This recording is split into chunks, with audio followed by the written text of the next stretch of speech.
मैं जनता की आवाज़ बस्ती से करुणाएश त्रिवेदी। आज उप जिला अस्पताल में अपर मुख्य सचिव ऊर्जा विभाग आलोक जी ने निरीक्षण किया।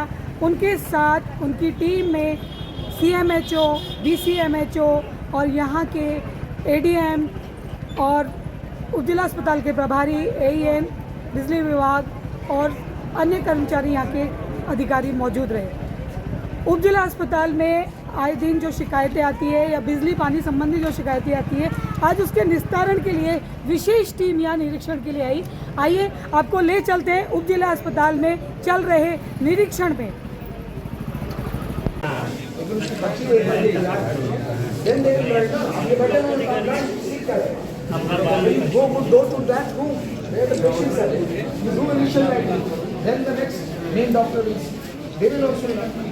ठीक है,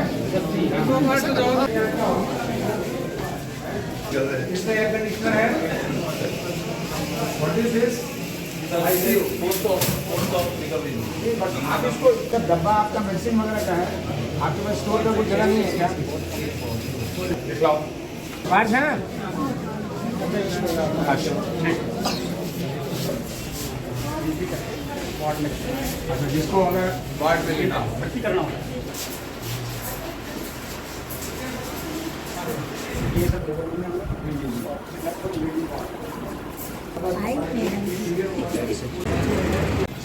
अरे मैं मान गया, आप पे जाने का रास्ता है। ये सबको पानी क्यों चढ़ रहा है?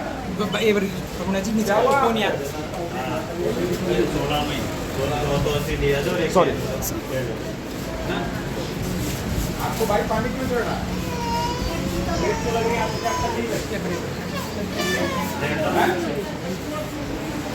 Blood infection.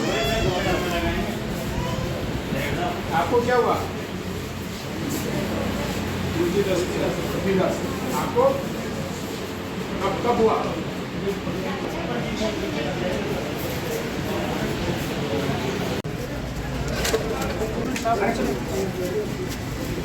सब दवाई उपलब्ध है ना आपके पास? कोई कमी तो नहीं है किसी सोच की? किसी दवाई की कमी है क्या? है? ठीक है सर, आप पहले अपना नाम और बताएं। मेरा नाम भाई आलोक है। डेजिग्नेशन? मैं एडिशनल चीफ सेक्रेटरी हूँ ऊर्जा विभाग का। जयपुर जिले के प्रभारी के नाते मैं ग्रामीण क्षेत्र और शहरी क्षेत्र का भ्रमण करना 2 दिन सरकार ने प्रभारी सचिवों को हर जिले में भेजा है। उसी के कारण मैं जो है ना इस जगह पे आया हूँ। पहले मैंने सोचा कि गर्मी का मौसम है और राजस्थान में काफ़ी टेम्परेचर हाई है। वैसी स्थिति में पहला स्थान जहाँ हमें देखना चाहिए वो हॉस्पिटल है।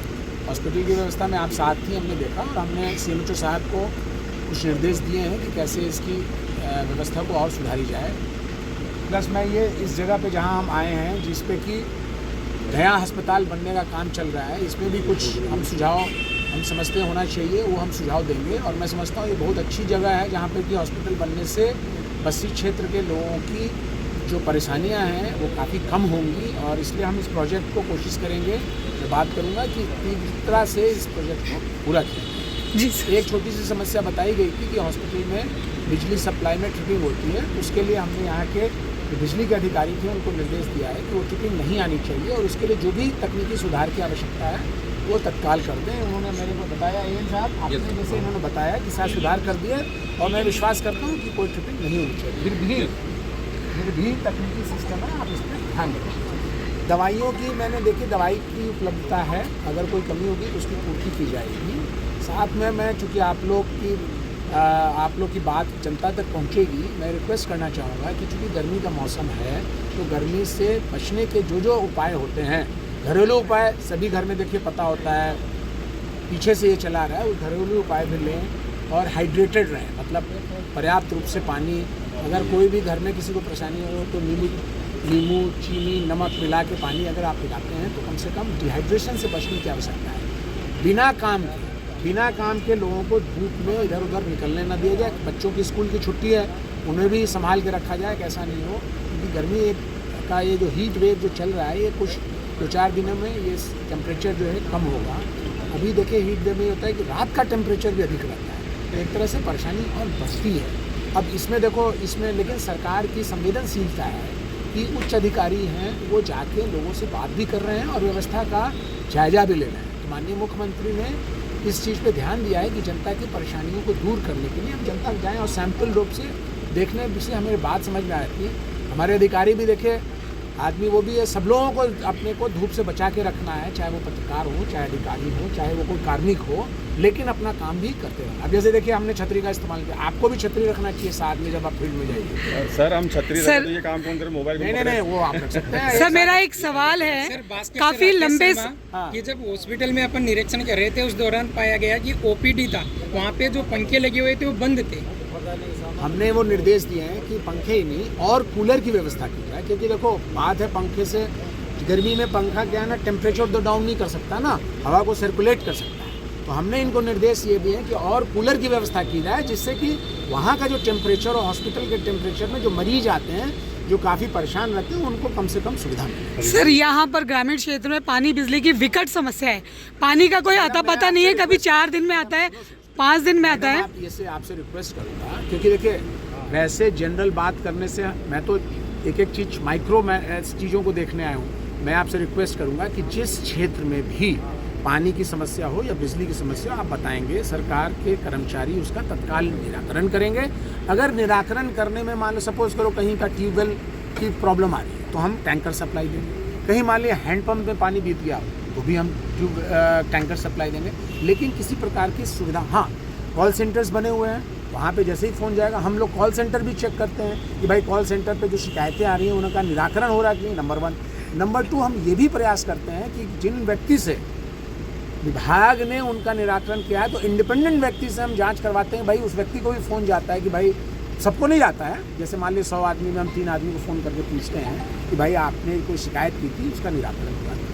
तो और मैं आप लोगों से फ़ायदा ये है कि ये जब बातें आप बताएंगी कि कॉल सेंटर होता है या इस तरह से सुविधा की जा रही है, अगर मान लो फिर भी कोई आदमी अगर मान लो इस बात को बताता है, हमारे एडीएम साहब भी साथ आए हैं, कहाँ के एडीएम साहब जो जयपुर डिस्ट्रिक्ट के वो भी साथ है, ये सब चीज़ नोट कर रहे हैं। तो ऐसा नहीं है कि यहाँ हम तो देखिए ये तो यहाँ के अधिकारी हैं जो जिला लेवल के अधिकारी हैं जिनको देखना है, लेकिन हमको इस सैंपल देखने से हमें ये पता चलता है कि कौन कौन से, फिर बाद में सामने मीटिंग होगी, फिर हम अधिकारियों को निर्देश देंगे कि आपको कैसे संभालना है। और बड़ी भावुकता और बड़ी संवेदनशीलता से काम करने की ज़रूरत है, क्योंकि टेम्परेचर इतना हाई है, लोग परेशान हो जाते हैं। सर इसके आपके और कहाँ दौरे हैं? भैया मैं तो पहले बस्सी में आया हूँ।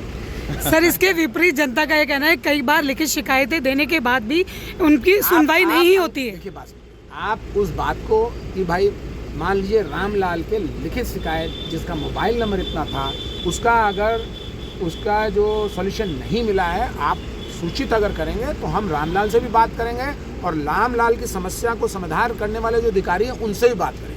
सबसे पहले तो समस्या का समाधान करेंगे।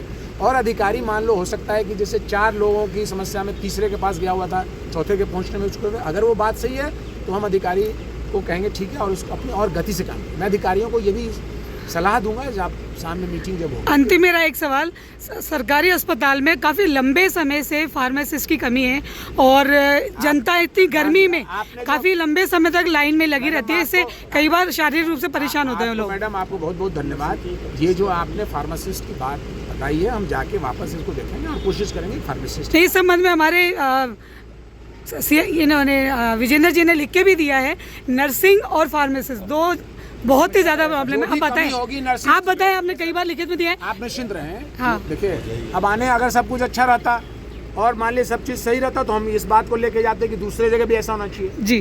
कुछ ना कुछ देखिए, कुछ ना कुछ अगर कमी होती है तो उसको कैसे सुधार किया जाए, हमने मौके का जायज़ा लिया। हमने तो कोई कुछ आपको पहले बताया भी नहीं था और आप तो खैर अचानक आ जाती हैं, लेकिन वहाँ पे जो है हमने बिना बताए आके देखा है। हमने कोई समय, इन्होंने मैं पहले मेरा प्लान किधर जाने का था पता है, चौमू जाने का, मैं आया किधर, बस्सी आया। हम आभारी हैं यदि आपके कहे अनुसार काम होते तो। रैंडम बेसिस पे नहीं, हमने जाके चेक किया है, जिससे आगे हम सॉल्यूशन देंगे।